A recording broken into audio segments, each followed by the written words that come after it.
Magandang araw mga kaibigan. Bigyan natin ng reaction, opinion ngayon itong post ni Mr. Ramon Tulfo tungkol sa mga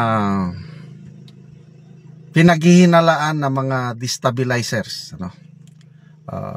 Unang naipasa sa amin ito, kaibigan namin sa US, si Lisel Bukingo.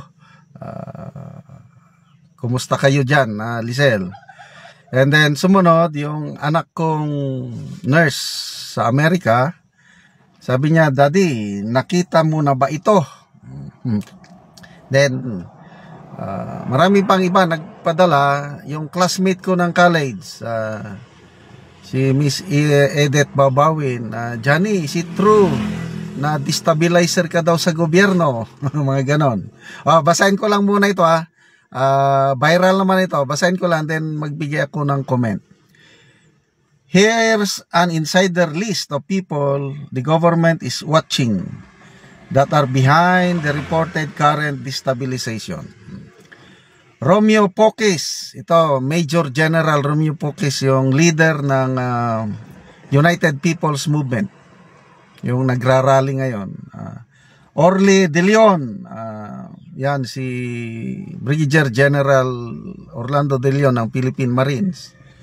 Benjamin Magalong, yan, si Mayor Magalong, although nakalagay for confirmation. Then ako, Johnny Macanas, Gerald Bantag, yon si DJ Bantag na hanggang ngayon hindi nila mahuli-huli. Colonel La Chica, parang ito yung yung head ng BP Security ni BP Sara, if I'm not mistaken. Colonel Leonardo, hindi ko kilala ito. Colonel Mitran, yan, kilala ko ito, nakasama ko sa Mindoro. Captain Dado Enriquez, ito si Pinoy survivor, class 83 PMA Baron. Ferdinand Topacio, kilala nyo yan. Attorney Vic Rodriguez, Mike Defensor, Chavit Singson, Rodante Marcoleta, Orlando Ulamit, hindi ko kilala ito, alias Monk. Possible financiers BP Sara Duterte, Congressman Pulong Duterte, Chavit Singson. Then sabi pa niya, "Don't ask me where I got the info.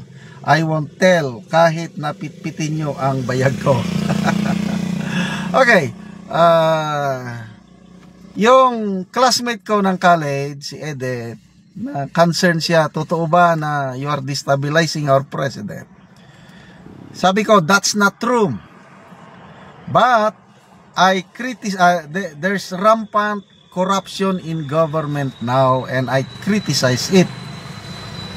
Criticism is different from destabilization. Ang destabilization po, yung pabagsakin ang gobyernong ito.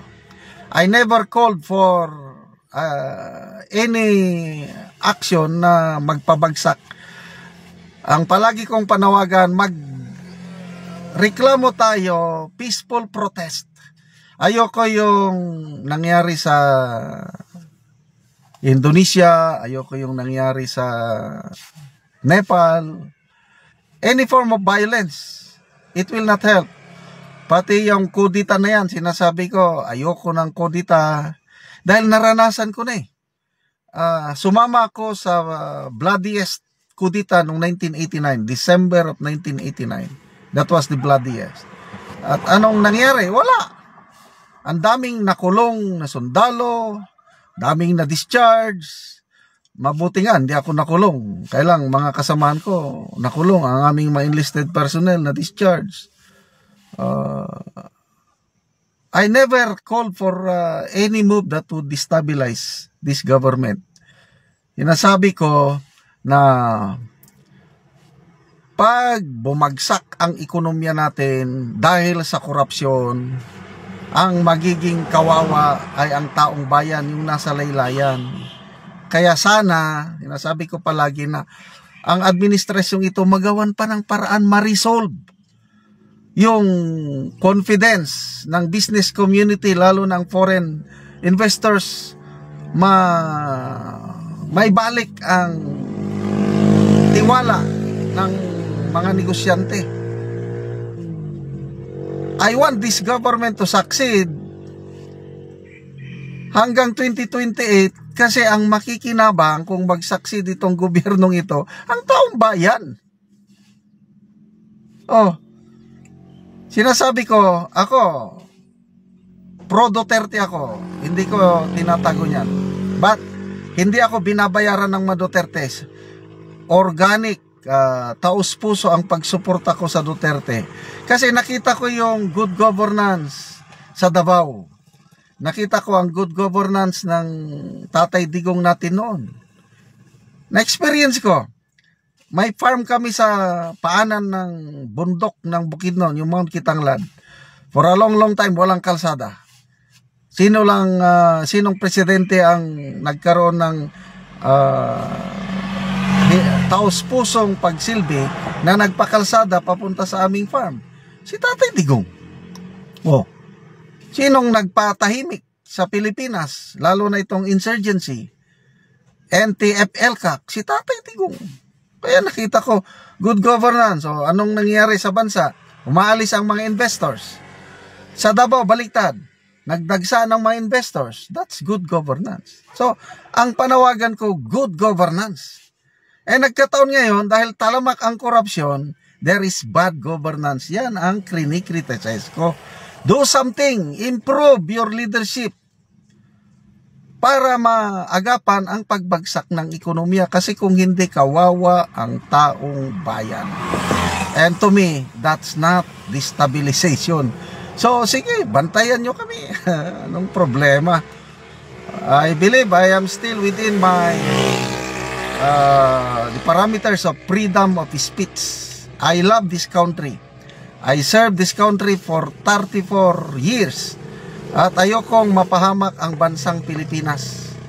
Lalo na ang mamamayan na naghihinagpis, biktima ng mga bagyo, sakuna, na hindi naagapan. O, itong income sa ating YouTube channel. Saan ko dinadala? Sobra-sobra na yung pension ko from the government, from the people. Kaya ang income natin, tinutulong sa nangangailangan. So, ang pinili natin, Talaandig Tribe o Bukidnon. Sa ngayon, namimigay tayo ng livelihood assistance, nagpapatanim ng saging lakatan at Arabica coffee. Namimigay tayo ng libreng yero at pako para makapagpatayo naman itong tribong ito ng mas maayos na tirahan. Is that destabilization? Bahala kayo. Basta sa mga subscribers ko, relax lang kayo. I am in good hands. If God is with us, if God is with me, no one can, wala silang magagawa.